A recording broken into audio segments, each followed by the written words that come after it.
दोस्तों नमस्कार, स्वागत है आपका कॉन्सेप्ट स्कूल यूट्यूब चैनल में। और आज हम लोग एक नई सीरीज़ की शुरुआत कर रहे हैं और यहाँ पर हम लोग कंप्यूटर को देखने वाले हैं और कंप्यूटर से रिलेटेड जो भी इम्पोर्टेंट टॉपिक है सबको देखेंगे।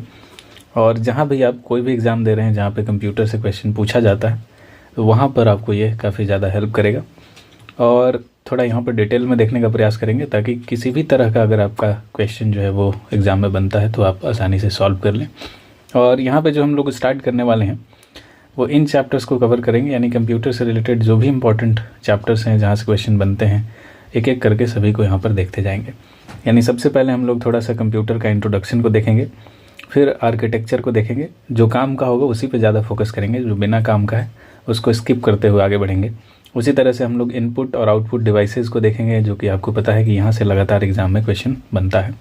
उसी तरह से कंप्यूटर मेमोरी को देखेंगे, डेटा रिप्रेजेंटेशन को थोड़ा सा देखने का प्रयास करेंगे, कंप्यूटर सॉफ्टवेयर देखेंगे, इसके अलावा ऑपरेटिंग सिस्टम है, फिर माइक्रोसॉफ्ट विंडोज़ को देखेंगे, ऑफिस को देखेंगे, इसके अलावा डेटाबेस की धारणाएं हैं इसको भी देखने का प्रयास करेंगे, फिर डेटा कम्युनिकेशन एंड नेटवर्किंग को देखेंगे और फिर इंटरनेट और जो भी उसके सर्विसेज हैं उसको भी देखने का प्रयास करेंगे, फिर कंप्यूटर सिक्योरिटी देखेंगे और कुछ क्वेश्चंस भी लास्ट में हम लोग देखते हुए चलेंगे। तो इस तरह से यहाँ से आपको कंप्यूटर का कंप्लीट एक पैकेज मिल जाएगा, यानी यहाँ से आप आसानी से एग्ज़ाम से पहले रिवाइज़ कर सकते हैं। बाकी आपने पढ़ा ही होगा तो रिवीजन पर्पज़ के लिए काफ़ी इंपॉर्टेंट वीडियो आपके लिए होगा। और साथ ही अगर जो मान लीजिए किसी कारण बस कंप्यूटर नहीं पढ़ पाए हैं तो उनको भी यहाँ से काफ़ी लाभ मिलने वाला है। तो सबसे पहले हम लोग कंप्यूटर परिचय से स्टार्ट करेंगे, थोड़ा सा इंट्रोडक्शन को देखेंगे। और ये जो वीडियो होगा ये सभी एग्ज़ाम के लिए, जैसे एसएससी में भी कंप्यूटर पूछा जाता है तो वहाँ पर भी काम आएगा। इसके अलावा अभी जेएसएससी सीजीएल का एग्ज़ाम होने वाला है तो यहाँ पर भी काम आएगा। और इसी तरह से जहाँ जहाँ भी कंप्यूटर पूछा जाता है वहाँ वहाँ ये वीडियो जो है काम आएगा। तो पहला टॉपिक हम लोग देखते हैं कंप्यूटर का परिचय। तो देखिए, आप जानते हैं कि कंप्यूटर क्या है, एक स्वचालित डिवाइस होता है, ठीक है। और ये निर्देशों के अनुसार कार्य करता है, ठीक है। निर्देशों के अनुसार कार्य करने वाला एक इलेक्ट्रॉनिक डिवाइस है, यानी जो भी इसको हम निर्देश देंगे उसी के अनुसार ये कार्य करता है और ये डेटा ग्रहण करने का काम करता है। और सॉफ्टवेयर या जो भी प्रोग्राम रहता है उसी के अनुसार ये डेटा को प्रोसेस करता है और डेटा को स्टोर करने का काम करता है, ठीक है। तो प्रोसेसिंग और स्टोर करने का काम कंप्यूटर का मेनली होता है अगर देखा जाए तो। अब देखिए, कंप्यूटर शब्द कहाँ से आया है, ये शब्द आया कहाँ से, ये क्वेश्चन भी आपसे पूछा जा सकता है। तो ये जो है ये लैटिन भाषा का एक शब्द है और वो शब्द कौन सा है, कंप्यूटरे, ये यहाँ से लिया गया है। और इसका मतलब क्या होता है, कई एग्जाम्स में पूछा गया है, तो इसका मतलब होता है गणना करना, ठीक है। गणना करना इसका मतलब होता है। इसके अलावा एक कंप्यूटर सिस्टम में देखें कि क्या क्या चीज़ें शामिल होती हैं, तो आप देखेंगे कि इसमें आपको मॉनिटर दिखाई देगा, सीपीयू जो कि सबसे मेन पार्ट हो जाएगा ये दिखाई देगा, माउस, कीबोर्ड, स्कैनर और प्रिंटर, ये सारे ऐसे हैं जो मिलकर एक कंप्यूटर सिस्टम का निर्माण करते हैं, ठीक है। तो ये सारे मिलकर बनेंगे, कंप्यूटर सिस्टम बनाते हैं।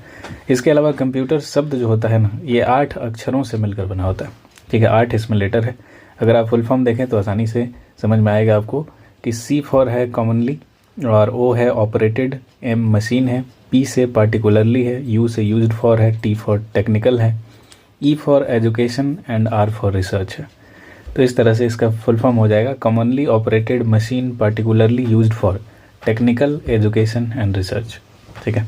तो बस ध्यान रखिएगा कि कंप्यूटर एक ऐसा यंत्र है जो गणना करेगा, इसके अलावा प्रोसेस करेगा, ठीक है। यांत्रिकी, अनुसंधान, शोध यानी रिसर्च एंड डेवलपमेंट वगैरह में भी यूज होता है।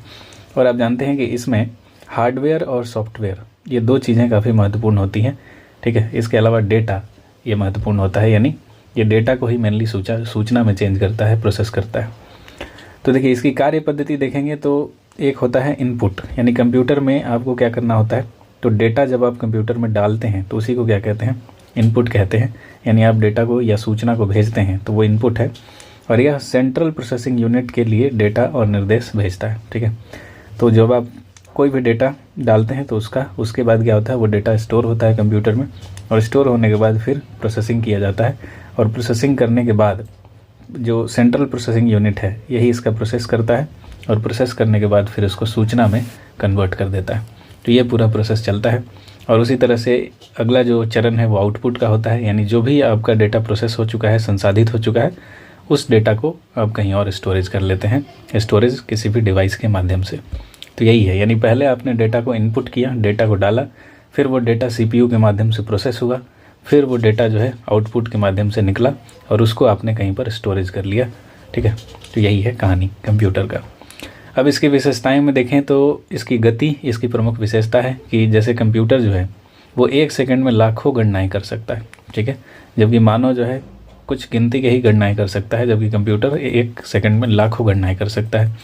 और कंप्यूटर जो है ये नैनो सेकंड में भी गणनाएं कर सकता है। तो ध्यान रखिएगा, नैनो सेकंड में भी गणनाएं ये करता है और 10⁹ होता है नैनो का मतलब, ये भी आप जानते होंगे। इसके अलावा कंप्यूटर का जो एक्यूरेसी है वो काफ़ी तगड़ी होती है, यानी त्रुटि रहित कार्य करने के लिए सक्षम होता है। इसके अलावा भंडारण क्षमता इसकी अधिक होती है। ठीक है, तो ये भी इंपॉर्टेंट पॉइंट है, भंडारण क्षमता इसकी अधिक होती है। और इसके लिए आप कई बाह्य या फिर आंतरिक जो है वो स्टोरेज डिवाइसेस का हम लोग यूज करते हैं, जिसमें हार्ड डिस्क हो गया, बाहर से यूज करते हैं, फ्लॉपी डिस्क है, मैग्नेटिक टेप है, CD रोम है। ये सारे ऐसे डिवाइसेज हैं जहाँ पे हम लोग क्या करते हैं, तो डेटा को स्टोर करते हैं। इसके अलावा ये कंप्यूटर जो होता है वर्सेटाइल होता है, बहुउद्देशीय होता है, यानी एक कंप्यूटर से आप कई कार्य एक साथ कर सकते हैं। इसके अलावा गोपनीयता से भरा होता है, यानी यहाँ पर हम लोग पासवर्ड का यूज करते हैं कंप्यूटर को सुरक्षित रखने के लिए। उसी तरह से सक्षमता अगर देखें, इंटेलिजेंस की बात करें तो एक मशीन है ये, इसी वजह से इसको ना ही ठंडा ना ही गर्मी किसी भी चीज़ का प्रभाव इसके ऊपर नहीं पड़ता है, यानी इसकी क्षमता आपको हर मौसम में उतनी ही दिखाई देगी, जबकि मानव में ऐसा नहीं होता है। और ये कभी भी रुकता नहीं है, यानी जब तक ये ठीक है, चल रहा है, बिजली आप देते रहें, ये कंटिन्यू चलता रहेगा, जबकि मानव में ऐसा नहीं है, वो बीच में रुकेगा, खाना पीना खाएगा। तो ये सारा कंप्यूटर की विशेषता है। और एक है कि स्वचालित है, ऑटोमेटिक है। ठीक है, तो इस तरह से ये सारे कंप्यूटर की विशेषताएं हैं। कई बार क्वेश्चन पूछा जाता है कि इसमें से कौन सी कंप्यूटर की विशेषता नहीं है, इस प्रकार का क्वेश्चन दिखाई देता है आपको, आगे चल के वो मिलेगा भी। अब देखिए, कंप्यूटर से संबंधित अगर शब्द की बात करें तो एक इम्पॉर्टेंट शब्द है हार्डवेयर। तो ये हार्डवेयर क्या होता है, तो कंप्यूटर के सभी भाग जिन्हें हम हाथों से छू सकते हैं, ठीक है, जो हाथ से आप छू सकते हैं और देख सकते हैं, वही क्या होता है, वही हार्डवेयर होता है। यानी इसमें आप क्या क्या ले सकते हैं, मदरबोर्ड ले सकते हैं कंप्यूटर का, इसके अलावा मॉनिटर जिसको आप हाथ से छू सकते हैं, कीबोर्ड आप छू सकते हैं, माउस आप छू सकते हैं और प्रिंटर भी आप छू सकते हैं। तो ये सारा क्या है, तो ये सारा हार्डवेयर डिवाइस है, यानी जिसको भी आप छू सकते हैं या देख सकते हैं वो सारा हार्डवेयर डिवाइस हो जाता है। उसी प्रकार से अगर सॉफ्टवेयर में आएंगे तो सॉफ्टवेयर जो होता है ये एक निर्देशों का समूह होता है, प्रोग्राम या सॉफ्टवेयर कह सकते हैं। ठीक है, ये निर्देशों का एक समूह होता है और प्रोग्राम कंप्यूटर को इनपुट क्रियाओं, डेटा की प्रक्रिया और परिणामों को दर्शाने का निर्देश देता है। ठीक है, यानी इसमें बहुत सारा निर्देश भरा होता है और उसी निर्देश के अकॉर्डिंग कोई भी जो सॉफ्टवेयर होता है वो काम करता है। जैसे नोटपैड हो गया, MS ऑफिस हो गया, कोई भी गेम हो गया, ये सारा सॉफ्टवेयर ही होता है। ठीक है, तो सॉफ्टवेयर को आप देख नहीं सकते, छू नहीं सकते, जबकि हार्डवेयर को आप देख भी सकते हैं, छू सकते हैं। तो यही मेन डिफरेंस है।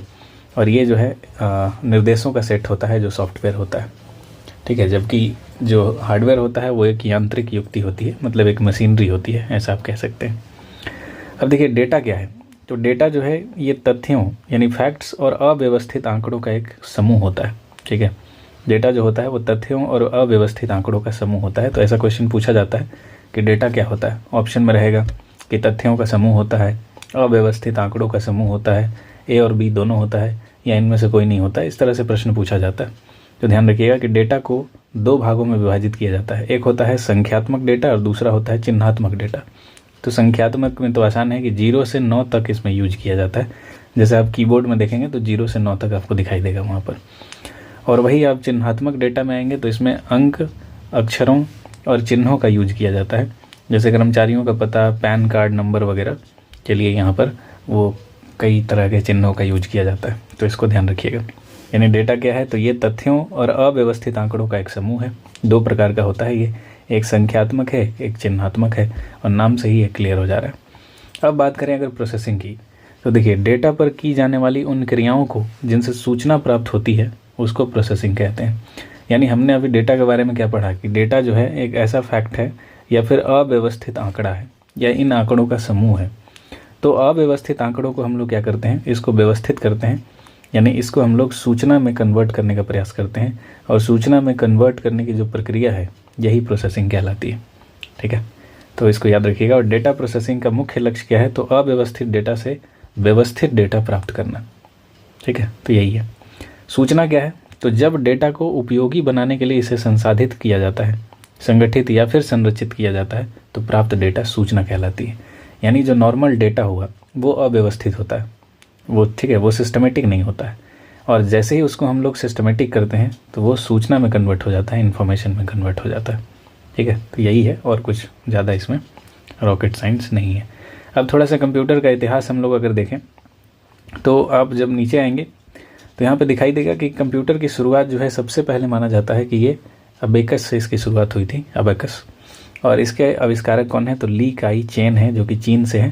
ठीक है, 16वीं शताब्दी में उन्होंने इसका आविष्कार किया था। और ये क्वेश्चन कई बार आ चुका है, तो याद रखिएगा अबेकस के आविष्कारक कौन है? तो ली काई चेन है। अब देखिए इसकी विशेषताएं क्या है। तो अबेकस उस समय में सबसे पहला और सरल यंत्र था, और ये लकड़ी का एक आयताकार ढांचा होता था जिसके अंदर तारों का एक फ्रेम लगा होता था। ठीक है, तो ये सब जानने की आवश्यकता नहीं है, बस याद रखिएगा कि कंप्यूटर की जो शुरुआत है वो मानी जाती है इसी अबेकस से, और इसका आविष्कारक हैं ली काई चेन। ठीक है, नेक्स्ट हम लोग अगर बात करें तो एक है नेपियर्स बोन्स। ठीक है, नेपियर्स बोन्स का आविष्कार किसने किया है? तो ये जॉन नेपियर ने किया है, और ये स्कॉटलैंड के थे। ये क्या था? तो ये जानवरों की हड्डियों से बनी आयताकार एक पट्टी होती थी, और इसमें 0 से 9 तक के पहाड़े लिखे होते थे, यानी ये लगभग अबेकस के टाइप का ही होता था। तो एक नेपियर बोन्स को भी ध्यान रखिएगा, ये कंप्यूटर के विकास में दूसरा चरण इसको माना जाता है। ठीक है, यानी दूसरा प्रयास था ये। तो नेपियर बोन्स का जॉन नेपियर है। इसके अलावा एक स्लाइड रूल है, ये विलियम इन्होंने किया है, ये जर्मनी के हैं। इसके अलावा पास्कलाइन है, ये भी कई बार क्वेश्चन में पूछा गया है। तो पास्कलाइन याद रखिएगा ब्लेज पास्कल के द्वारा बनाया गया था, और ये क्या था? तो मैकेनिकल एडिंग मशीन था, यानी जोड़ने घटाने की प्रक्रिया इसमें की जाती थी। ठीक है, तो याद रखिएगा ब्लेज पास्कल का है पास्कलाइन, और ये पास्कल कहाँ के हैं? तो ये फ्रांस के हैं। ठीक है, तो ये भी ध्यान रखिएगा। अब चलते हैं आगे। तो एक देखिए लेबनीज़ का यांत्रिक कैलकुलेटर है, ये हैं गॉटफ्रेड वान लेबनीज़, तो नाम से ही है इनका। ठीक है, और ये सारा जोड़ घटाव वाला ही मशीन है, स्टार्टिंग इसी से हुआ था। और इसी तरह से जेकार्डस लूम का है एक, इनका नाम में ही जेकार्ड है। और फिर आता है डिफरेंस इंजन, जो कि चार्ल्स बेबेज बनाते हैं 1822 में। ठीक है, तो याद रखिएगा डिफरेंस इंजन का विकास किसने किया था? तो चार्ल्स बेबेज ने किया था, 1822 में किया था। और इस मशीन में सॉफ्ट तथा गियर लगे होते थे, और यह मशीन भाप से चलती थी उस समय में। उसके बाद यानी चार्ल्स बेबेज दोबारा यहाँ पे बनाएंगे एनालिटिकल इंजन। ठीक है, 1833 में। और इस मशीन में पहली बार इनपुट इकाई थी, स्टोर था, मिल था, कंट्रोल, आउटपुट, ये सारा कुछ था। यानी ऐसा कहा जाता है कि पहली बार जो कंप्यूटर की शुरुआत होती है वो इसी एनालिटिकल इंजन से होती है, जो कि चार्ल्स बेबेज के द्वारा बनाया गया था। कब बनाया गया था? तो 1833 में बनाया गया था। फिर टैबुलेटिंग मशीन से भी क्वेश्चन कई बार आया है, तो याद रखिएगा हरमन होलरिथ ने पहली बार टैबुलेटिंग मशीन को बनाया था। और देखिए इसका यूज 1890 में जनगणना में भी किया गया था, इसीलिए इम्पोर्टेंट है। और ये एक बात और ध्यान में रखना है आपको कि इसमें संख्या पढ़ने का कार्य छेद किए हुए कार्डों द्वारा किया जाता था, यानी इसमें कार्डों का यूज होता था। और देखिए होलोरिथ ने टैबुलेटिंग मशीन कंपनी की स्थापना की, जो पंच कार्ड यंत्र का उत्पादन करती थी। ठीक है, और 1924 में इसी का नाम इंटरनेशनल बिजनेस मशीन हो गया, यानी IBM हो गया। तो IBM जो है कंप्यूटर के क्षेत्र में काफ़ी इम्पोर्टेंट एक कंपनी है, तो याद रखिएगा नाम है इसका इंटरनेशनल बिजनेस मशीन। 1924 में इसका नाम पड़ा है, जबकि 1896 में आप देख सकते हैं टैबुलेटिंग मशीन कंपनी इसका नाम था। और इसके संस्थापक कौन है? तो यही हरमन होलरिथ हैं, इसी वजह से ये इंपॉर्टेंट है, इसको याद रखिएगा। और इसमें पंच कार्ड का यूज किया जाता था, यानी पंच कार्ड के आविष्कारक भी हरमन होलरिथ हो जाएंगे, और IBM के संस्थापक भी हरमन होलरिथ हो जाएंगे, और टैबुलेटिंग मशीन को बनाने वाले भी यही हो जाएंगे। तो इतना सारा आपको पॉइंट यहाँ पे याद रखना है। नेक्स्ट है देखिए मार्क 1। मार्क 1 एक कंप्यूटर है, ये हार्वर्ड आइकन इनके द्वारा बनाया गया था, और ये विश्व का प्रथम पूर्ण स्वचालित विद्युत यांत्रिक गणना यंत्र है। ठीक है, तो ये खुद ही चलता था, यानी एकदम स्वचालित है, ऑटोमेटिक है, और ये पहला ऐसा मशीन था जो कि स्वचालित था, पूर्णतः स्वचालित था। और इसमें डेटा मैनुअल रूप से इंटर करना पड़ता था, यानी डेटा आपको हाथ से डालना पड़ता था, इंटर करना पड़ता था। और इसमें जो यूज होता था वो होता था मैग्नेटिक ड्रम का यूज होता था। ठीक है, मैग्नेटिक ड्रम का यूज होता था। और उसी तरह से ENIAC के बारे में आप लोग जानते ही होंगे, इसका फुल फॉर्म है electronic numerical integrator and calculator. और इसके आविष्कारक कौन है? तो एकट और जॉन मॉचली हैं या मॉकली हैं, इसके संस्थापक हैं। 1946 में इसको बनाया गया था, और ये क्वेश्चन कई बार आ चुका है। ठीक है, और ये 20 एक्यूमुलेटर्स का एक संयोजन है, 18,000 वैक्यूम ट्यूब्स इसमें लगी हुई थी, यानी बहुत बड़ा मशीन था। और ये पहला डिजिटल कंप्यूटर माना जाता है। ये क्वेश्चन कई बार आ चुका है। कि विश्व का पहला डिजिटल कंप्यूटर कौन सा है, तो यही ENIAC है। ध्यान रखिएगा, एकट और मॉकली ने बनाया है, 1946 में ये बना है। और इसका प्रयोग आप देखेंगे ये IBM में भी किया गया था। इसके अलावा और भी कई कंपनियां इसका यूज उस समय में शुरुआत में कर रही थी। तो ये जो हमने देखा, और उसके बाद एक दो पॉइंट और हैं, हालांकि सभी को याद करने की आवश्यकता नहीं है। तो यहाँ पे देखिए एक EDSAC है, इसको थोड़ा सा देखिएगा। तो ये भी एक डिजिटल कंप्यूटर ही था, EDSAC, ध्यान रखिएगा। उसके बाद EDVAC है, ये जॉन वॉन न्यूमैन का है, तो इसको थोड़ा सा ध्यान रखिएगा, ये ज़्यादा इंपॉर्टेंट है, 1950 के आसपास में बना है। और फिर आता है UNIVAC, तो ये दोनों वही हैं, एकट और मॉचली 1951 में बनाते हैं। जिस तरह से ENIAC था उसी तरह से ये UNIVAC है। ये यूनिवर्सल ऑटोमेटिक कंप्यूटर है और ये इनपुट और आउटपुट की समस्याओं को बहुत जल्दी यानी बहुत फास्ट तरीके से ये काम करता था। और इसमें मैग्नेटिक टेप का प्रयोग किया जाता था इनपुट और आउटपुट के लिए। ठीक है, तो इतना ही पॉइंट जो है वो काम का है आपके, बाकी ज़्यादा पढ़ने की आवश्यकता इधर नहीं है। तो ये कंप्यूटर का इतिहास था। ठीक है, इसको एक बार ज़रूर देखिएगा, बढ़िया से देखिएगा, और आप कॉपी पेन लेकर बैठ सकते हैं, वहाँ से नोट भी कीजिएगा, क्योंकि यहाँ से क्वेश्चंस बनते हैं, लगातार बनते हैं। अब देखिए, अगर हम लोग कंप्यूटर पीढ़ियों की बात करें थोड़ा सा, तो अगर हम लोग यहाँ पर कंप्यूटर पीढ़ियों की अगर बात करें तो देखिए, पहला पीढ़ी जो आता है ना, ये 1940 से 1956 तक चलता है। ठीक है, और यहाँ पे जो स्विचिंग डिवाइस है वो वैक्यूम ट्यूब है, जो लगातार क्वेश्चन बनता है। और स्टोरेज डिवाइस में शुरुआत में आपने पीछे भी देखा, यहाँ पर मैग्नेटिक ड्रम का यूज किया जाता था। ठीक है, ऑपरेटिंग सिस्टम में आप देख रहे हैं कि बैच ऑपरेटिंग सिस्टम का यूज होता था, हालांकि उतना ज़्यादा काम का नहीं है। और मशीनी भाषा में आप जानते हैं बाइनरी का यूज होता था, 0 और 1 के फॉर्म में यूज होता था। ठीक है, और इसके कुछ एग्जाम्पल हैं जो आपको ध्यान रखना है। एग्जाम्पल में ENIAC है, UNIVAC है और Mark 1 है, जिसको हमने पीछे भी देखा था। तो ये कुछ इंपॉर्टेंट फैक्ट है। तो पहला पीढ़ी में देख लीजिए 1940 से 56 वैक्यूम ट्यूब का यूज होगा, और स्टोरेज के लिए मैग्नेटिक ड्रम का यूज होगा, मशीनी भाषा का प्रयोग होगा इसमें। और फिर इसके एग्जाम्पल्स में ENIAC, UNIVAC और Mark 1, ये कुछ इसके उदाहरण हैं जहाँ से क्वेश्चन आता है। अगर दूसरा पीढ़ी की हम लोग बात करें तो ये 1956 से 63 तक चल रहा है, और इसमें ट्रांजिस्टर का यूज हो रहा है। ठीक है, तो याद रखिएगा, ट्रांजिस्टर का यूज हो रहा है, और इसमें स्टोरेज में मैग्नेटिक कोर टेक्नोलॉजी का यूज हो रहा है। वहाँ पे मैग्नेटिक ड्रम का यूज हो रहा था, दूसरा में मैग्नेटिक कोर टेक्नोलॉजी का यूज हो रहा है। इसके अलावा यहाँ पे भाषा आप देखेंगे कि असेंबली भाषा का विकास हो जाएगा, साथ में उच्च स्तरीय यानी हाई लेवल लैंग्वेज का भी विकास इस समय तक हो जाएगा। ठीक है, इसके अलावा यहाँ पे आप देखेंगे कि ट्रांजिस्टर का उपयोग शुरू हो चुका था दूसरी पीढ़ी में। तो ये ध्यान रखिएगा, ये क्वेश्चन कई बार पूछा हुआ है।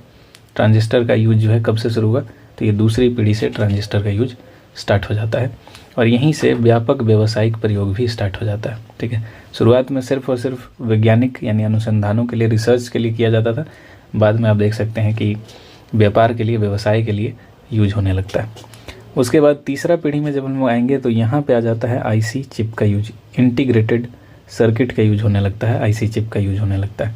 ये 64 से 71 तक चलता है। स्टोरेज में वही मैग्नेटिक कोर रहता है, स्टोरेज में कोई बदलाव नहीं है। और लैंग्वेज में आप देखेंगे तो फोर्ट्रान, कोबोल यानी जो भी हाई लेवल लैंग्वेज हैं वो यहाँ पर विकसित हो जाएंगे और इनका यूज होने लगेगा। इसके कुछ एग्जाम्पल हैं, जैसे आप देख सकते हैं IBM है, सिस्टम 360 है, NCR है। तो ये कुछ एग्जाम्पल हैं, हालांकि सभी काम का नहीं है। इसमें ध्यान रखिएगा बस यही कि इंटीग्रेटेड सर्किट का यूज होता था, मैग्नेटिक कोर का यूज होता था।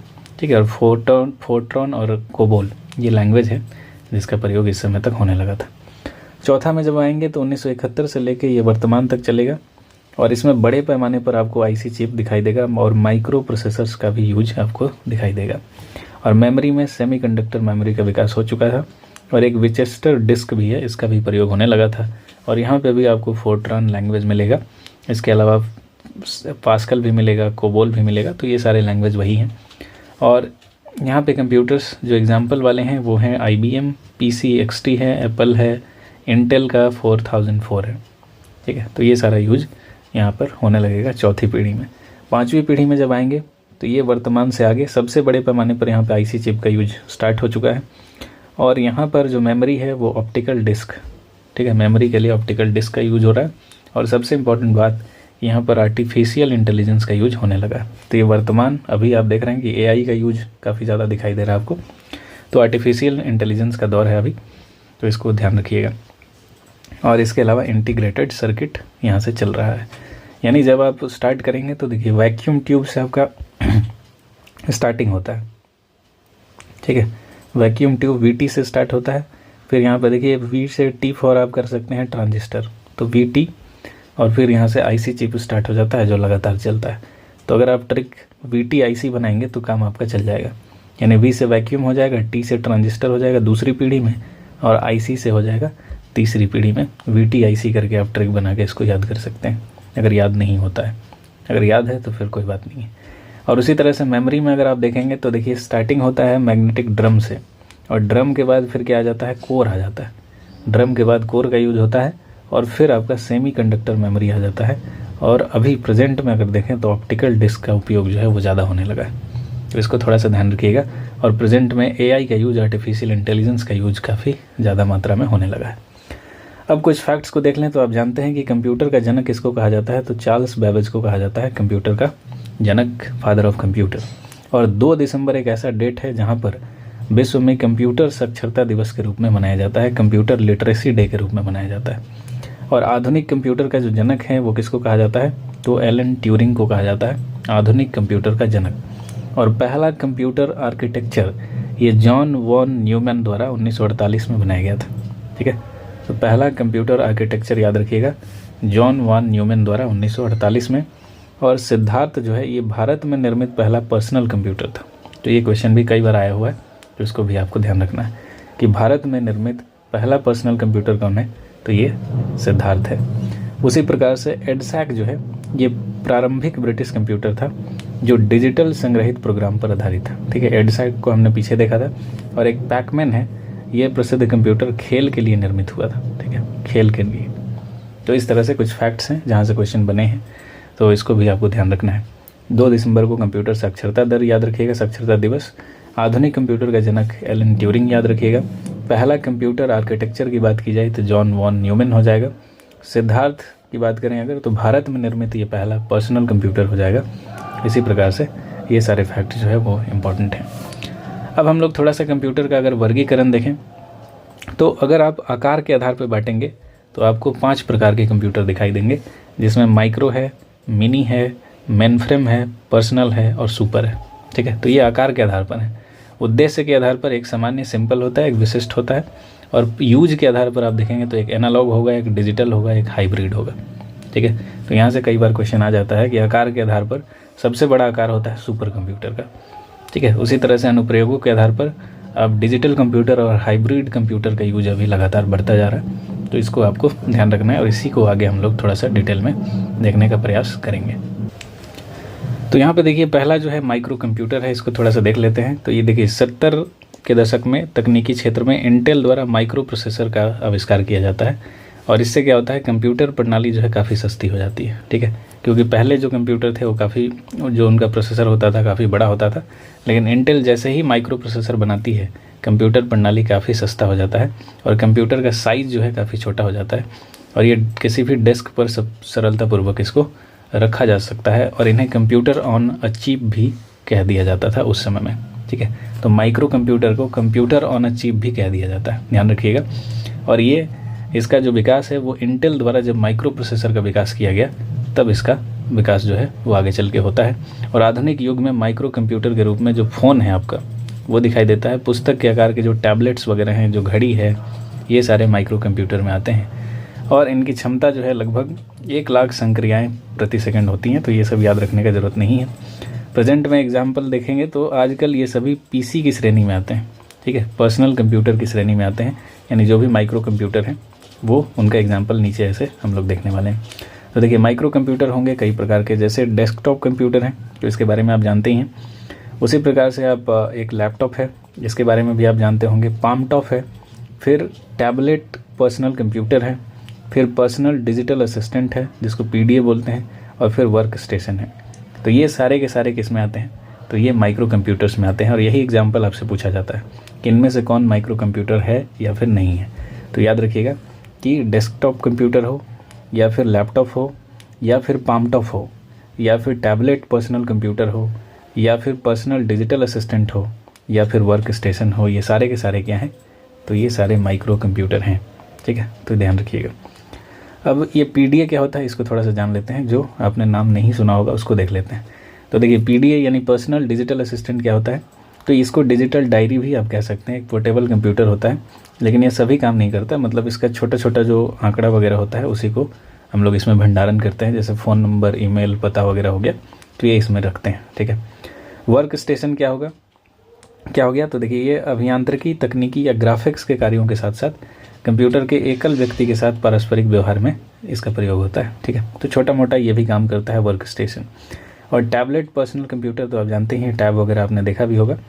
इसके अलावा पाम टॉप है, तो ये लैपटॉप की तरह ही एक पोर्टेबल पर्सनल कंप्यूटर होता है और लैपटॉप से भी हल्का और छोटा होता है। और ऐसा होता है कि मतलब इसको हाथ में लेकर आप घूम सकते हैं। पाम समझ ही रहे हैं, हथेली, तो हथेली में लेकर घूम सकते हैं, उसी से ये कॉन्सेप्ट आया है पाम टॉप का। और लैपटॉप और डेस्कटॉप कंप्यूटर के बारे में आप पहले से जानते हैं। तो ये सारा हमने देखा माइक्रो कंप्यूटर का एग्जाम्पल। अब थोड़ा मिनी कंप्यूटर में चलते हैं। तो मिनी कंप्यूटर जो होंगे वो माइक्रो से थोड़ा बड़ा यानी मध्यम आकार के इन कंप्यूटर की कार्य क्षमता और कीमत जो होगा वो थोड़ा सा माइक्रो से ज़्यादा होगा, और साइज़ भी जो है वो थोड़ा सा माइक्रो से ज़्यादा होगा। तो इसमें कुछ कंप्यूटर के एग्जांपल्स हैं, जैसे आप देख सकते हैं कि, और इन कंप्यूटर की एक विशेषता है कि जैसे हमने जो माइक्रो कंप्यूटर्स देखे वहाँ पे एक बार में एक ही व्यक्ति यूज कर सकता था, जबकि आप जब मिनी कंप्यूटर में आएंगे तो एक बार में एक से अधिक व्यक्ति भी इसको यूज कर सकता है। यानी छोटी छोटी जो कंपनियां हैं वहाँ पर इसका यूज आपको दिखाई देता है। उदाहरण में कुछ HP 9000 है, RISC 6000 है, बुल HNDPX2 है, AS 400 है, ये कुछ एग्जाम्पल है और ये मिनी कंप्यूटर्स के एग्जाम्पल हैं। उसी प्रकार से मेन फ्रेम कंप्यूटर जब आएंगे तो ये आपका मिनी से थोड़ा सा बड़ा हो जाएगा, कीमत में भी ज़्यादा हो जाएगा, साइज़ में भी थोड़ा सा बड़ा हो जाएगा। ठीक है, और इसका उपयोग उससे बड़ी यानी जो मिनी में जो कंपनियां थी उनसे भी बड़ी कंपनियां जो हैं वो इसका यूज करती हैं। और इसका यूज जो भी है, भुगतानों का जो ब्यौरा है, मान लीजिए कंपनियां जो कहीं पे करती हैं उसका ब्यौरा, किसी को बिल भेजती हैं, वो कर्मचारियों का जो सैलरी है वो देने के लिए, उपभोक्ताओं द्वारा जो भी खरीदारी यानी ई-कॉमर्स में भी इसका यूज किया जाता है मेन फ्रेम कंप्यूटर का। और इसका एग्जाम्पल है क्रे 1, CDS साइबर, IBM का है 4381, ICL 39 है, यूनिवैक 1110 है। तो इस तरह से ये सारे मेन फ्रेम कंप्यूटर हैं। यानी साइज़ में सबसे पीछे अभी तक माइक्रो चल रहा था, माइक्रो के बाद मिनी आया, मिनी के बाद मेन फ्रेम आ रहा है, इसी तरह से चल रहा है। और सबसे बड़ा जो होता है वो होता है सुपर कंप्यूटर। और अब सुपर कंप्यूटर सबसे बड़ा है तो सबसे ज़्यादा स्पीड से भी काम करेगा और सबसे ज़्यादा इसका स्टोरेज क्षमता भी होगा, तो इसको भी ध्यान रखिएगा। और विश्व का प्रथम सुपर कंप्यूटर जो है ये क्रे रिसर्च कंपनी ने 1976 में बनाया था। ठीक है, और इसका नाम ही था क्रे 1। तो नाम भी जिस कंपनी ने बनाया उसका नाम है क्रे रिसर्च कंपनी, और उसी कंपनी ने अपने ही नाम पर रख दिया है इसको क्रे 1। वही भारत के पास भी देखिए सुपर कंप्यूटर है, अभी तो ढेर सारा सुपर कंप्यूटर है, और जिसका नाम है परम, यानी परम नाम से ही आपको सारा सुपर कंप्यूटर भारत में लगभग दिखाई देता है। और इसका विकास जो है CDAC ने किया था। और CDAC का हेड ऑफिस कहाँ है, तो याद रखिएगा पुणे में। तो CDAC का जो हेड ऑफिस है वो कहाँ पर है, तो आपको थोड़ा ध्यान रखना है कि CDAC का जो है वो हेड ऑफिस है पुणे में, और यही जो तैयार करता है जितना भी परम नाम का सुपर कंप्यूटर है मैक्सिमम यहीं CDAC के द्वारा तैयार किया गया है। और सुपर कंप्यूटर जो है ये कई सारा काम करता है, जैसे मौसम की जो भविष्यवाणी है वो करता है। इसके अलावा एनिमेशन बनाना हो, कोई मूवी बनाना हो, या अंतरिक्ष यात्रा के लिए अंतरिक्ष यात्रियों को अंतरिक्ष में भेजना हो, मतलब जितना भी बड़ा रिसर्च का काम है वो सारा इन्हीं सुपर कंप्यूटर के माध्यम से किया जाता है। और कुछ यहाँ पे सुपर कंप्यूटर का एग्जांपल है, जैसे आप परम को देख सकते हैं, परम 1000 है, क्रे 1 है, क्रे 2 है और नेक 500 है। तो अब आप कमेंट सेक्शन में बता सकते हैं कि विश्व का सबसे शक्तिशाली और सबसे तेज़ सुपर कंप्यूटर जो है वो किस देश में है और उसका नाम क्या है। अब उद्देश्य के आधार पर थोड़ा सा देखते हैं अगर, तो कुछ इसमें खास है नहीं। सामान्य उद्देश्य यानी नॉर्मल, जैसे कोई भी आप डॉक्यूमेंट तैयार करना चाह रहे हो या प्रिंट करना चाह रहे हो तो नॉर्मल होता है। और विशिष्ट के लिए जैसे कहीं कोई आप रिसर्च एंड डेवलपमेंट का काम करना चाह रहे हो तो वो हो जाता है। अब थोड़ा सा अनुप्रयोगों के आधार पर देख लेते हैं जहाँ से क्वेश्चन पूछा जाता है। तो देखिए अनुप्रयोगों के आधार पर 3 टाइप हमने देखा था, एक एनालॉग को देखा था, दूसरा हमने डिजिटल को देखा था और तीसरा हमने हाइब्रिड को देखा था। तो एनालॉग कंप्यूटर क्या है इसको थोड़ा सा देख लेते हैं। तो देखिए भौतिक मात्राओं जैसे दाब या तापमान यानी टेम्परेचर, लंबाई, पारा इत्यादि को मापकर उनके परिणाम को अंकों में प्रस्तुत करने के लिए एनालॉग का यूज किया जाता है। यानी ज़्यादातर इसका यूज कहाँ होगा, तो ये साइंस एंड टेक्नोलॉजी के क्षेत्र में इसका यूज ज़्यादा होता है। और इसके कुछ एग्जाम्पल हैं, जैसे स्पीडोमीटर को आप देखते हैं तो वो एक एनालॉग कंप्यूटर ही कहलाता है। और भूकंप सूचक जो यंत्र होता है, ठीक है, जो सिस्मोग्राफ होता है, उसको भी एनालॉग कंप्यूटर ही कह दिया जाता है। तो एनालॉग कंप्यूटर में यही होता है कि जो भी टेम्परेचर या प्रेशर है उसको मापने के लिए हम लोग माप कर उनके परिणाम को अंकों में प्रस्तुत करते हैं, ठीक है, तो वही है एनालॉग कंप्यूटर। और डिजिटल में क्या करते हैं, तो अंकों की गणना करने के लिए डिजिटल कंप्यूटर का जहाँ पर यूज करेंगे तो वो हो जाएगा। और आधुनिक युग में आप देखेंगे तो मैक्सिमम चीज़ें अभी डिजिटल कंप्यूटर की श्रेणी में ही आती हैं। और यहाँ पर जो डेटा और प्रोग्राम्स है उनको 0 और 1 में परिवर्तित करके इलेक्ट्रॉनिक रूप में यूज किया जाता है, यानी वही बाइनरी डिजिट में इसको यूज किया जाता है। और डिजिटल कंप्यूटर का यूज अभी सब जगह होने लगा है। आप जानते हैं डेस्कटॉप कंप्यूटर हो, लैपटॉप हो, मोबाइल हो, ये सारा डिजिटल कंप्यूटर के अंतर्गत ही आता है। और जो हाइब्रिड होता है इसमें एनालॉग और डिजिटल दोनों ही होता है, दोनों का गुण होता है, ठीक है, और दोनों का मिक्सचर होता है, इसी वजह से इसको हाइब्रिड कह दिया जाता है। और इसका कुछ एग्जांपल है, जैसे आप ईसीजी देख सकते हैं, ईसीजी और डायलिसिस मशीन जो होता है, ठीक है। ईसीजी आप जानती हैं इलेक्ट्रोकार्डियोग्राफी है जो हार्ट के लिए काम करता है, और डायलिसिस मशीन जो किडनी में जो ब्लड है उसको साफ़ करने में यूज होता है जब किडनी काम नहीं करता है। तो ये सारा हाइब्रिड है, यानी यहाँ पर एनालॉग और डिजिटल दोनों ही कंप्यूटरों का ये मिक्सचर होता है। उसी प्रकार से कंप्यूटर का यूज आप जानते हैं सभी जगह होता है, एजुकेशन हो, बैंक हो, या फिर मनोरंजन हो, मेडिसिन के सेक्टर में हो, या कम्युनिकेशन के सेक्टर में हो, सभी जगह आजकल यूज होने लगा है, रेलवे, एयरपोर्ट, सब जगह, सिक्योरिटी वगैरह में। तो यहाँ से जो ये टॉपिक है हमारा वो ख़त्म होता है। ई कॉमर्स भी देखिए आजकल कंप्यूटर्स का यूज़ काफ़ी ज़्यादा कर रहा है, और कुछ यहाँ पर और इम्पॉर्टेंट फैक्ट है, और इसी के साथ ये चैप्टर जो है वो समाप्त हो जाएगा। जैसे देख सकते हैं कि जो डिजिटल घड़ी है उसमें माइक्रो कंप्यूटर पाया जाता है, जो डिजिटल घड़ी है वो माइक्रो कंप्यूटर उसमें देख सकते हैं आप।